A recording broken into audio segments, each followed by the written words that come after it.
Most of you aren't subscribed. Make sure to subscribe, as it helps out the channel.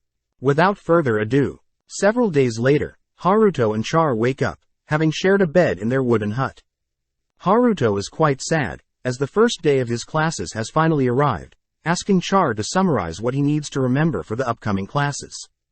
Handing Haruto his schedule, Char states that with Haruto's results from the entrance exam, he's been placed in Class C, ranking roughly in the middle of his cohort.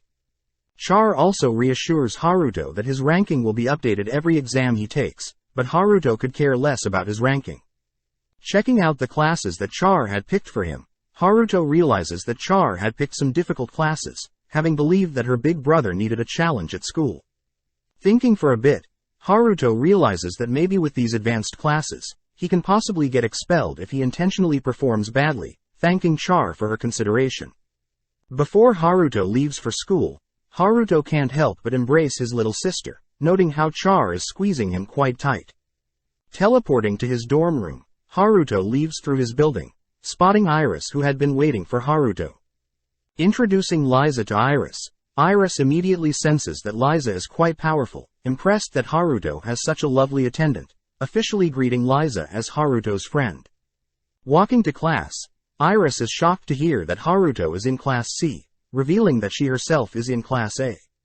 Heading into class, Iris wishes Haruto best of luck in his classes. As Liza and Haruto watch Iris enter her class, Liza asks Haruto if Iris is a demon or human, but Haruto states that he's not too sure, but what's important is that Iris seems non-hostile, therefore they shouldn't pry too much into her life. Upon entering his classroom, Haruto is immediately stared at by the professor and students, realizing that defeating Schneidel has drawn quite a lot of attention. Starting the class, Class C's professor reiterates how their class is ranked right in the middle out of the 5 rank A, B, C, D and E classes. The professor states that it's easy to climb to higher ranks, but it's just as easy to demote to lower classes, so there will be an exam to gauge students' progress. Hearing that there is an exam, Haruto gets excited as he can purposely fail, but upon getting the exam papers, he's disappointed as the questions are so easy even Char could answer them. Just then Haruto wonders if these easy questions are a test from the professor, who purposely is trying to gauge the attitude of their students. Flying through the papers, Haruto aims to get 60% of the exam papers correct, but purposely gets the remaining ones wrong.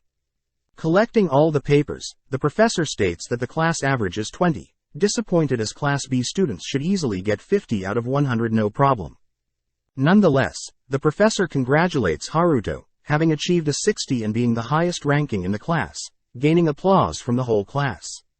Having overthought the purpose of the exam, Haruto realizes that using Char as a reference is not ideal, as the students in his class aren't dumb, but it's just that Char is a genius. To make things worse, the professor announces that they'll put in a good word in order to get Haruto promoted to Class A, making Haruto even disappointed in his actions. Heading to his next class, Haruto immediately spots Laius and Iris, trying to flee, but is caught by the two, forced to sit between them. With Laius demanding Iris to leave him and Haruto alone, Iris fires back, making Haruto uncomfortable between them. Suddenly the professor introduces herself as Oratoria Belcom, an expert in elemental theory. Spotting Laius, Iris and Haruto being loud, Professor Oratoria scolds the three for being so loud, and even having the audacity to take her advanced class only being first years. Recognizing Haruto and Iris as students that Tirieta had recruited for her ancient magic research, Oratoria states that she'll be keeping an eye on the two, making Haruto wonder how Oratoria and Tirieta know each other. Starting the lesson, Professor Oratoria states that she'll be going through the topic of main elements, sub-elements and quantification. Calling Iris to the stand, Oratoria has Iris place her hand over a crystal ball, surprised to see Iris has all elemental affinities but sadly is level 5 out of a max level of 35. Asking Iris to join her research instead of Tirieta's, Iris coldly shoots down Professor Oratoria's offer, returning to her seat. Using Iris's abilities as an example, Oratoria states that everyone capable of wielding elemental magic has a main element and sub-elements. For Iris, her main element is chaos. Professor Oratoria states that there is ongoing research with regards to finding a way to quantify the mastery of a user's sub-elements and main elements. Scanning the stats of Iris, Haruto is impressed by her overwhelming capabilities, being an all-rounder. Moving on to the topic of quantification, Professor Oratoria proposes the scenario where a user has the sub-element of fire and casts a muscle enhancement spell. Given the scenario, Oratorias asks why in some cases does the muscle enhancement spell work better than the other fire spells, singling out Laius.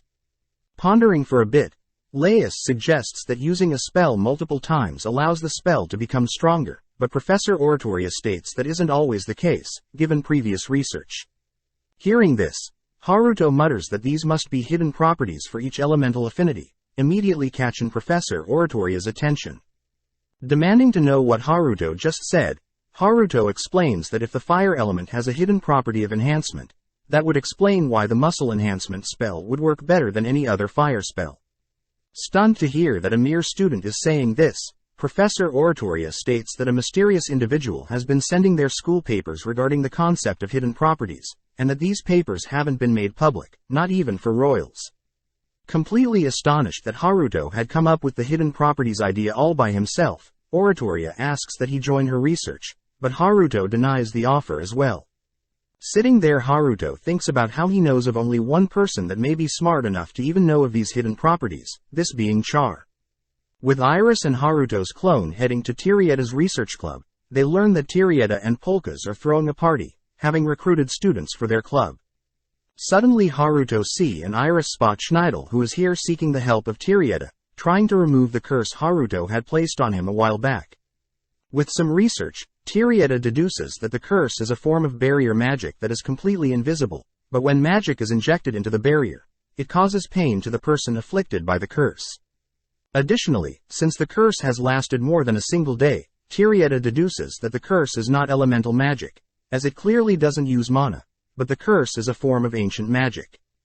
Getting excited, Tirietta suspects that the user is at least level 80, demanding Schneidel to tell them all he knows about the person who cursed him.